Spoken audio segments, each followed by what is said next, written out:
wòlíì Marcus Tibetan tún ti tú ọ̀rọ̀ rẹpẹtẹ kalẹ̀ nínú fọ́nrán ilé yìí ẹ̀yin èèyàn kí ni tó sọ lọ́tẹ̀ yìí nípa ìfẹ́ wọ́n ní ìfẹ́ ṣe kókó ìfẹ́ ṣe pàtàkì láàrin gbogbo àwọn ọmọ orílẹ̀-èdè Nàìjíríà wípé àìnífẹ̀ẹ́ gan òun ló ń ṣokùnfà ọ̀pọ̀ wàhálà tá a kóra wá sílé ní kí ni tí wòlíì Marcus Tibetan sọ nínú fọ́nrán yìí nípa pásítọ̀ E.A. Adeboye kí ni tó sọ nípa ìjọ Celestial Church ẹ wò fọ́nrán yìí tún kún fún àwọn oríṣiríṣi ọ̀rọ̀ rẹpẹtẹ láì gbọ́ wá lákòókò jẹ́jẹ́ ń gbé wọlé kàjíjọgbọ́n tí prophet Marcus Tibetan tún tú kalẹ̀ lọ́tẹ̀ yìí. You know why we are still struggling to this hour?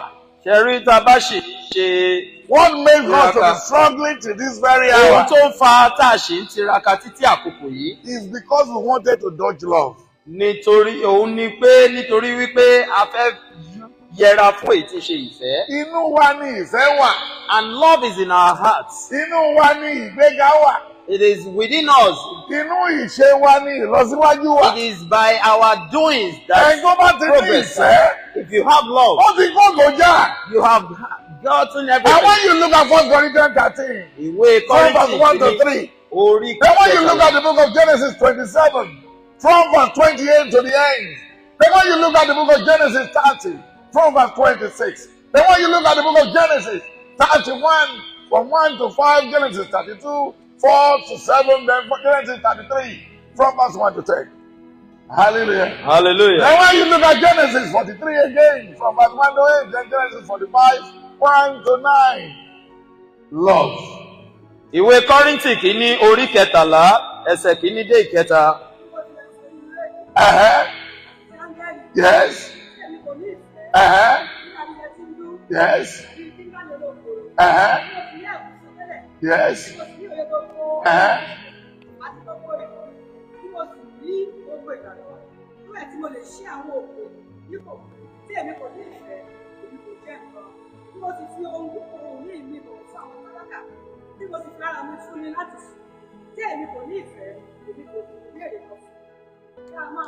Hallelujah. Hallelujah. Ìfẹ́ a máa mú sùúrù. Love accepts Kìnní kan jẹ́lẹ̀ perseverance. nígbà tá a dé Òṣogbo. Something happened when we got to Òṣogbo, Ògbómọ̀ṣọ́. Àbúrò mi dé last. Ó tó dà pé wọ́n ní problem lọ́nà. Wọn ò tètè kúrò l'Ékòó. They did not leave Lagos on time. That is Tọ́ṣọ́. Ìyẹn Nígbà tó wá tó dé tó ti tó wá kọjá lọ, wọ́n fún láyè. I now allowed Ṣé him, gbogbo àwọn èèyàn dìde wọ́n kí? and people were standing So up and èmi greeting him. jòkó. And I was seated. Then ó kọjá lọ wá lọ jòkó. He went and got seated. Then ó wá di ọjọ́ kejì. And the next day, Àwa dé. we arrived. Mo ṣáájú ẹ̀. I was there before him. Bó ṣe wò mí lórí ìjókòó, The moment he saw me ó seated, sáré bọ̀, he ran ó tẹ̀. and he Mo bowed. wá gbé dìde. I now lifted him. Mo wá béèrè lọ́wọ́ ẹ̀ pé I asked him that, èmi rò pé orí mi lánàá ni. I thought you saw me yesterday. Ó lóun ọ̀mọ́dé àti dé hòtẹ́ẹ̀lì kan tó sọ pé mo ní Marcus wà ń bẹ̀. He said he had gone to sleep before he Mo ní went told that I would pé not. nǹkan tó burú ni kí àbúrò èèyàn ga. Àwọn oníkan tí kan tó burú bẹ́ẹ̀ o. Ní kò burú o. I said, is it a battle for a younger person to grow? Nínú àwọn nǹkan wá tún sọ fún mi pé And some people told me that.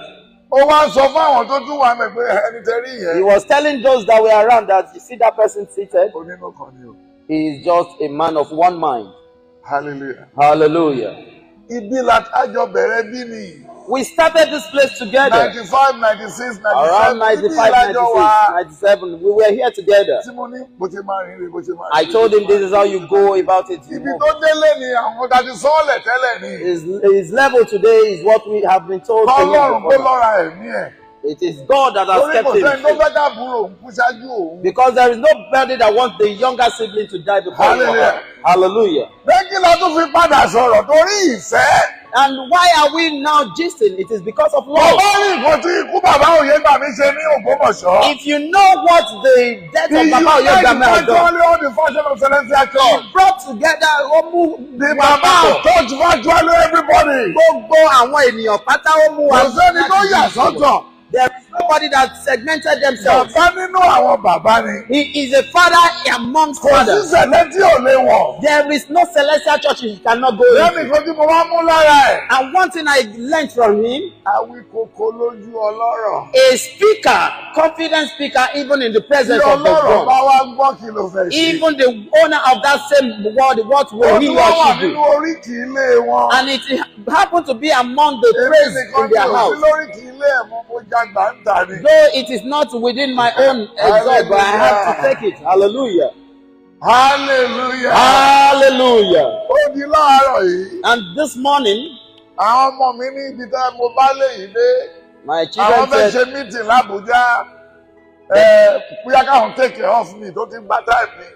Daddy, ń wà ní Nàìjíríà ní June, July, August. Dẹ̀ wá Nàìjíríà, the pressure is telling. You have to leave the job and go. my children are And go concluding. arrest. My children are concluding that Kì í ṣe àwọn ọmọ tí mo bí o. they are not Àwọn ọmọ my. tó ti ní lárí láti ẹgbẹ́ mi. They are those that Mo came wá from fẹ́ my sẹ́ẹ̀dì circle. kankan sí wọn l'Abuja. I sent something to them in Abuja, Wọ́n lọ́lọ́pàá dá nǹkan yẹn dúró pé lórí àwọn tó ṣe ritual. and a policeman stopped it because of those that did the ritual. Wọ́n wá Báyọ̀ wá dé mo ní Báyọ̀. And Bayo came. I said, Bayo, Báyọ̀. Bayo. Ṣé wọ́n ní mo gbowó lọ́wọ́? They say I collected money from them. Tẹ́mi Ọlọ́run ní kí n ṣe fún tọ́wọ́. It is what the Lord said I should use for Bẹ́ẹ̀ni àwọn them. ọmọ ìjọ náà máa ṣe ti fún tiwọn fún wọn lọ́sẹ̀ yìí. And even the members of Owó the ìdá lọ́wọ́ ẹnìkan kájọ ni ló ti pay. it is not good for just one person to have money. Hallelujah. For you and I to have is Wọ́n máa lọ not sọ ọmọ pé láìsí ìfẹ́ kò sí iṣẹ́ owó. They go and tell them without love there is no work. Láìsí ìfẹ́.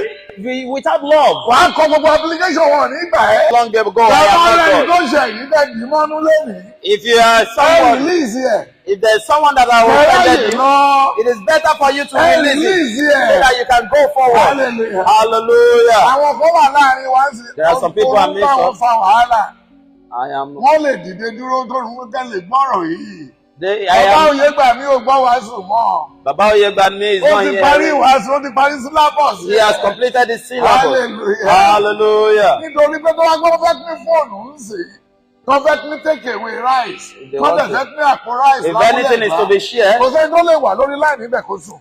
there is no one that will be on the queue Tó fẹ́ and pín will rice. Tí sleep. ìjọba fẹ́ pín rice. Maybe Ọ̀wọ́ wà lórí láì ní àwọn you just want to share rice Ẹ wọ́n sọ and fẹ́ you nìkan pé jọ tó bá kàn mí kó wá jí mi. you say that you want to sleep. Ọ̀rọ̀ You should Ọlọ́run come and máa wake ṣe- you up when. Má bẹ̀rù rárá. Do not be Èmi afraid. á wà nípò Ọlọ́run. Am I in the position of God? Mi ò ń ṣe Ọlọ́run. I am not Mo God. ti dáríjì yín. I have forgiven Mo you. nífẹ̀ẹ́ yín. I love you. Bàbá kan ló bí gbogbo wa. It is one father that begat tí ò dá us, tẹ́lẹ̀ Ọlọ́run dẹ̀ ti dáríjì. and God has forgiven you. Hallelujah. Hallelujah. Tó bá wo Ephesians 4 verse 25. The book of Ephesians 4 verse 11. 24. Then when you look at 1 Corinthians 8, 10, 11, Romans 8, 1 to 5. it Romans says 8 verse 1 to 5. everything. Yes. Ẹ fi kí ni? Ẹ fi èké ṣíṣe sílẹ̀.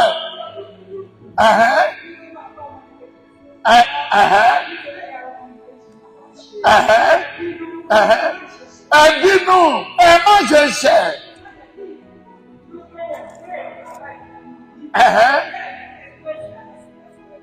Ẹ má fi àyè lẹ̀ fún èṣù. Wọn ò ní kẹ́ má jalè bẹ́tẹ̀ ẹ̀fẹ́ jíjẹ́ níbi tí àwọn YouTube náà fi ṣiṣẹ́ púpọ̀. Àléwò títọ́ ti gbẹ̀, àdèlé wárọ̀tì ní court. Bí wọ́n ṣe ń gbé wá náà ń gbé jáde bó ṣe lè ṣe ń gbé ló lè. Despite all the lies that is going on in court, Bó ṣe ń jù wá náà jù padà. the way they are bringing it, they are returning Ló it. fẹ́ dọ́dọ̀ jọba ń bẹ̀. Then, how many will get to the government? How many will go to the government first? Hallelujah. What did I just say? If you do not love your neighbor, gbogbo wa náà láti mọ̀ wípé kí àwùjọ tí ò bá ti sí ìfẹ́ love èyí is sí the ìdàgbàsókè tó yè kóró ní irú àwùjọ love kí ni your opinion neighbor. ti yẹn máa bá mi jù sí comment ẹ̀dẹ̀ má gbàgbé láti máa follow Little Naija online lórí Facebook ní ìkànnì fídíò yẹn must love your neighbor. díẹ̀ ẹ tún máa enjoy àwọn bíi That man, gbogbo ẹ̀yin tí ìdarapọ̀ mọ́ wa fún ìgbà àkọ́kọ́ lórí He YouTube said ẹ máa bá even wa if tẹ you subscribe can button. body a book And you know the Bible family, you know it very well. But without love, ká tó pàdé láyé àti àlàáfíà.